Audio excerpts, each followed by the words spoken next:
Hey everyone, in this video we're looking at aggregate supply, and just like we did in microeconomics, we have to shift our thinking here away from spending in the economy, so spending by businesses, households, governments, the overseas sector, to thinking about the business sector in Australia.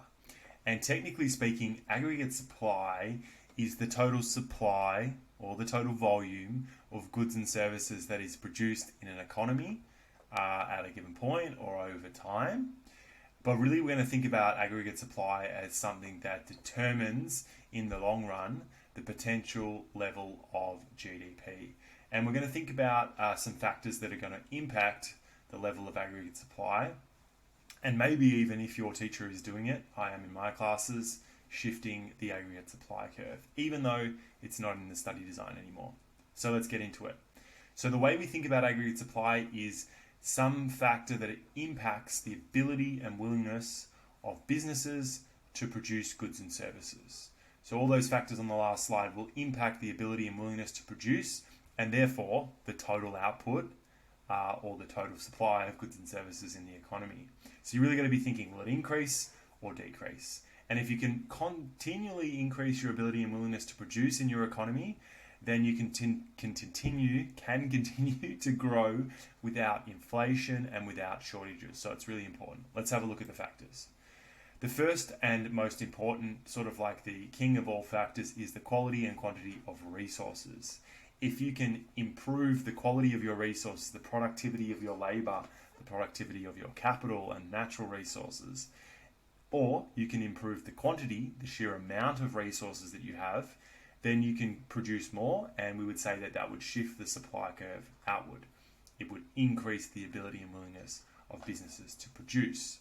There are a number of ways that you can improve the quality and quantity: training and education, research and development, immigration, all these things that we learn in the policy area of economics.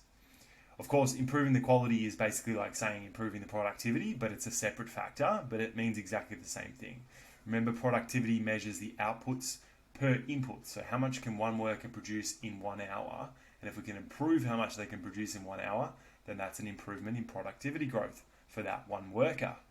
Now we're thinking about macroeconomics. We have to think about that across the whole economy.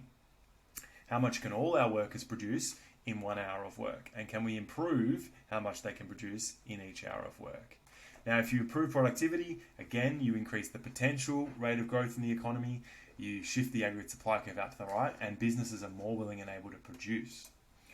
Cost of production is, again, a supply factor. We're just thinking about it in aggregate terms. So if there is an oil crisis, or if there is a war between Russia and Ukraine, and that puts pressure on energy prices, then that's going to impact the cost of production for all businesses. And this will decrease the willingness and ability for businesses to produce, or shift the supply curve to the left. It could be anything. It could be minimum wages, rents, raw materials, any types of cost of production. Technology is again linked to productivity, because if you improve the technology, you improve productivity of your capital.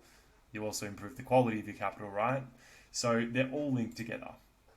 The exchange rate is a little bit of a tricky one. I might see if I can get my pen here, because if we think about what we did in aggregate demand, where an appreciation of the dollar actually slows down aggregate demand, it's the opposite for aggregate supply. So an appreciation of the dollar is good for aggregate supply, and a depreciation is bad.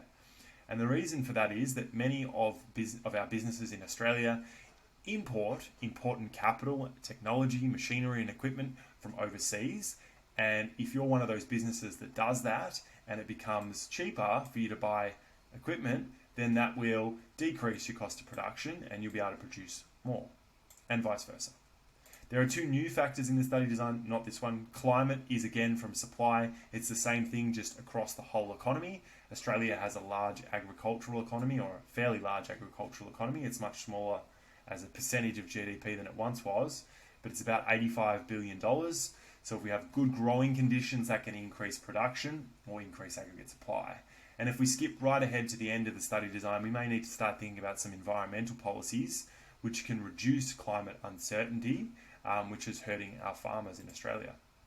These are the two new supply factors: disruptions to international supply chains. And this is a good example of this was over the COVID crisis, where we had like ships circling the ports, hundreds of ships circling ports. They couldn't get in because of the COVID restrictions.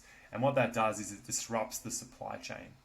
Many goods and services, or mostly goods that get produced, rely on different parts, or what we might call intermediate goods from around the world, to be put together. And if you're missing one of those parts because of some supply chain crisis, and you're trying to get one of those parts from China, you can't actually produce the good or service. So that would decrease businesses' ability and willingness to produce. And once that supply chain disruption is lifted, well, it increases the ability and willingness to produce. Finally, government regulations. We study all of these in aggregate supply policy, but anytime the government makes a change that might impact the ability and willingness of businesses to produce, that's going to impact aggregate supply. So remember, aggregate supply technically is the total supply or total production of goods and services at a point in time or over a given period of time. But these factors that we've just learned here are going to increase the ability and willingness of businesses to produce, and therefore shift the supply curve outward, and we can draw that in a later video. Bye for now.